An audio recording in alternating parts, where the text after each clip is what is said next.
ठीक है। अस्सलाम वालेकुम warahmatullahi wabarakatuh. This is Hasnan Murib and today our topic of discussion is infant and young child feeding. IYCF हमारा subject है, fifth semester में भी आ गया, सेवन्थ में भी आ गया। तो इसको थोड़ा सा प्रैक्टिकली भी देखेंगे कुछ, और इसके जो कंसेप्चुअल चीज़ें हैं उनके ऊपर बात करेंगे instead of just slide reading. तो पहली जो चीज़ है दैट इज इंट्रोडक्शन।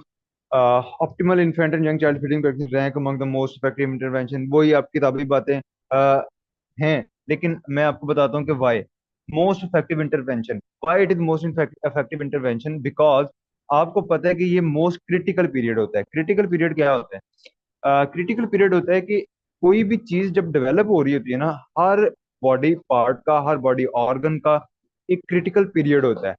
वो उस टाइम पे डेवलप करती है at the highest pace, at the highest pace, अपनी हाईएस्ट मैक्सिमम स्पीड पे वो करती है।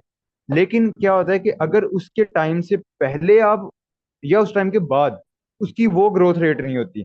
अब उस टाइम पे उसको जितने मैक्सिमम न्यूट्रिएंट्स चाहिए, all those nutrients are the are needed in that critical period. अगर वो उस टाइम पे नहीं मिल रहे तो उसका कोई फायदा, बाद में देने का कोई फायदा नहीं होगा। अच्छा, अब मैं इसको मिसाल से देता हूँ। आप सबने पढ़ा हुआ है न्यूरल ट्यूब डिफेक्ट। अब न्यूरल ट्यूब डिफेक्ट से के जो बनने का, जो उसके क्लोजर का जो एक पॉइंट है, वो है प्री कंसेप्शन, यानी कि पहला ट्राइमेस्टर, सॉरी, पहले ट्राइमेस्टर में उसने बंद होना है। उस टाइम पे फॉलिक एसिड की जरूरत है। तो फॉलिक एसिड और जो न्यूरल ट्यूब है उसके क्लोजर का, यानी कि वो उसका मुंह बंद होगा तो वो फिर सही तरह डेवलप होती है। अगर उसका मुंह ओपन रह जाए फिर वो सही तरह डेवलप नहीं होती। तो उसका क्रिटिकल पीरियड वो है। उसके बाद आप बेशक सारी उम्र फॉलिक एसिड देते रहें, जो इशू बन गया वो इशू रहेगा। जो डेवलपमेंट नहीं हो पाई वो वहीं पे मसला रहेगा। ठीक है। तो इस तरह जो है ये चीजें साथ साथ जो है वो इस पॉइंट को हम कहते हैं क्रिटिकल अलर्ट। राइट। तो ये चीज हम इसके अंदर देखेंगे। It focuses on nutritional need and feeding practice in children less than 2 years of age, the most critical period for child nutrition after which suboptimal growth is hard to reverse. अच्छा, अब इसमें ये है कि आपको window of opportunity, आप लोगों ने सुना, प्री कंसेप्शन से लेके जो फाइनल हमारा लास्ट स्टेज आती है, लाइक 2 years ऑफ एज का जो बेबी है, इस पूरे टाइम फ्रेम में जो जितनी भी न्यूट्रिशन है वो अगर मेंटेन कर ली जाए, अगर वो अच्छी हो, तो सारी उम्र के लिए वो सिक्योर हो जाता है बच्चा। अगर इस टाइम पीरियड में, जिसको हम विंडो ऑफ अपॉर्चुनिटी कह रहे हैं, इसमें अगर आप न्यूट्रिशन प्रॉपर नहीं देते तो सारी उम्र के लिए आप बेशक बहुत अच्छी न्यूट्रिशन देते रहें, आप उस चीज को रिवर्स नहीं कर सकते। सब ऑप्टिमल ग्रोथ का मतलब है स्लो ग्रोथ को रिवर्स नहीं कर सकते। And the most important point, जो कि आप एक सेपरेट नोट में लिख सकते हो और आप किसी भी बंदे को बताओगे तो आप उसके माइंडसेट को क्लियर कर सकते हो, दैट इज कि ब्रेन जो है उसके अंदर साइनेप्सिस होते हैं, मतलब न्यूरॉन्स आपस में जब जुड़ते हैं तो सिग्नलिंग पास करते हैं। ऑलमोस्ट ऑल द न्यूरॉन्स और the brain synapses are made before the third year of life. यानी कि पहले 2 साल के अंदर अंदर, पहले 2 से 3 साल के अंदर अंदर पूरा का पूरा ब्रेन और उसकी जो कॉग्निशन लेवल है वो डेवलप हो जाता है। अब उसके बाद सारी उम्र बादाम देते रहें, नट्स देते रहें, उसका कोई फायदा नहीं है। ठीक है। आप कोई वो एक मिथ है, वो इस सेंस में कि गुड फैट्स मिलते हैं बॉडी को तो वो ब्रेन फंक्शनिंग प्रॉपर कर रहा है। लेकिन जो उसकी डेवलपमेंट थी ना, that was happening before 2 years और 3 year ऑफ एज। अगर इस पॉइंट पे न्यूट्रिशन प्रॉपर ना हुई तो वो बंदा पूरी जिंदगी के लिए मेंटली रिटार्डेड है। मेंटली रिटार्डेड क्या है कि वो अपनी जहनी सलाहियत प्रॉपर इस्तेमाल नहीं कर पाता। दिस इज द पॉइंट जहां पे same age, same gender, same class के बच्चे डिफरेंटली बिहेव करते हैं, डिफरेंट उनका माइंडसेट होता है, डिफरेंट उनका माइंड लेवल होता है। ठीक है। बिकॉज एक की ब्रेन डेवलपमेंट प्रॉपर है। अब वो brain development with life stage nutrition के हिसाब से बेहतर होगी या कम होगी, लेकिन जो डेवलप चीज है उससे कम नहीं हो सकती। ठीक है।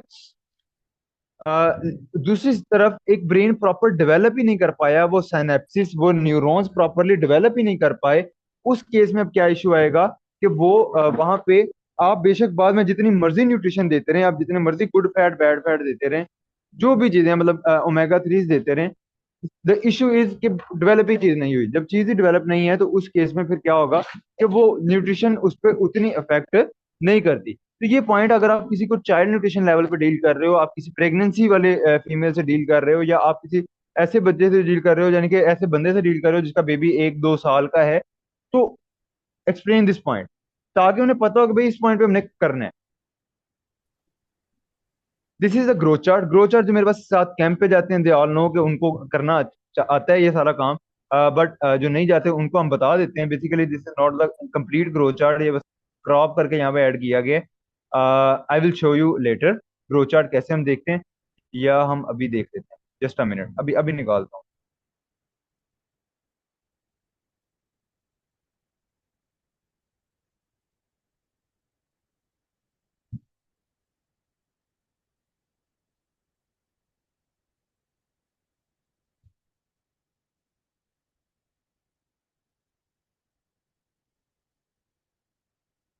ये बेसिकली ग्रोथ चार्ट है, आपको विजिबल हो जाएगा अभी। यस। ओके, तो ये नीचे जो है ये हमारे एज लिखे थे, 2 साल, 2.5 साल, 3 साल, 3.5 साल, 4, 4.5, इस तरह ये एज है। और इस तरफ ये वेट है, ये लेंथ है, ठीक है। वेट एंड लेंथ, इसके हिसाब से फिर हम उसको कैटेगराइज करते हैं। लाइक आप एक बच्चे को देखते हो जो कि 4 साल का है, और आप उसका वेट है जो है वो कहते हैं जी इसका वेट जो है वो 15 किलो है। तो आप 4 वाली लाइन यहाँ से टैली करोगे, 15 वाली लाइन यहाँ से टैली करोगे, जहां ये आके मैच किए इस पॉइंट पे ये मैच कर रहे हैं, they are matching at this point. उसके पास पास देख लो कौन सी लाइन गुजर रही है, ये लाइन जा रही है। ये आप देखोगे जब इस लाइन के साथ साथ जाओगे तो यू विल फाइंड कि 25th परसेंटाइल पे ये बेबी फॉल कर रहा है वेट के, ठीक है। 4 साल का 15 किलो का बच्चा, जब आपने उसका पॉइंट मैच किया तो वो यहाँ पे आया। यहाँ देखो कि नियरेस्ट लाइन कौन सी है, एक लाइन ये जा रही है, एक ये जा रही है, ये डॉटेड लाइन इनका सेंटर है, ठीक है। हम इसके नियरेस्ट है। अगर उसका वजन होता लाइक 17 किलो, तो 17 किलो ये आ जाता, ठीक है, 2 बॉक्स ऊपर। तो ये नियरेस्ट किसके हो गया, 75th परसेंटाइल के। तो ये जो है वो इसके साथ उसके करीबी जो लाइन है वो आप चूज करते हो, दैट इज परसेंटाइल, ठीक है। तो अब परसेंटाइल को फिर आप इंटरप्रेट करते हो, इंटरप्रिटेशन जो है इसके ऊपर यहाँ पे हमें मिल जाएगी, दैट इज ये लिखा हुआ है। सॉरी, तो जूम आउट कर देता हूँ।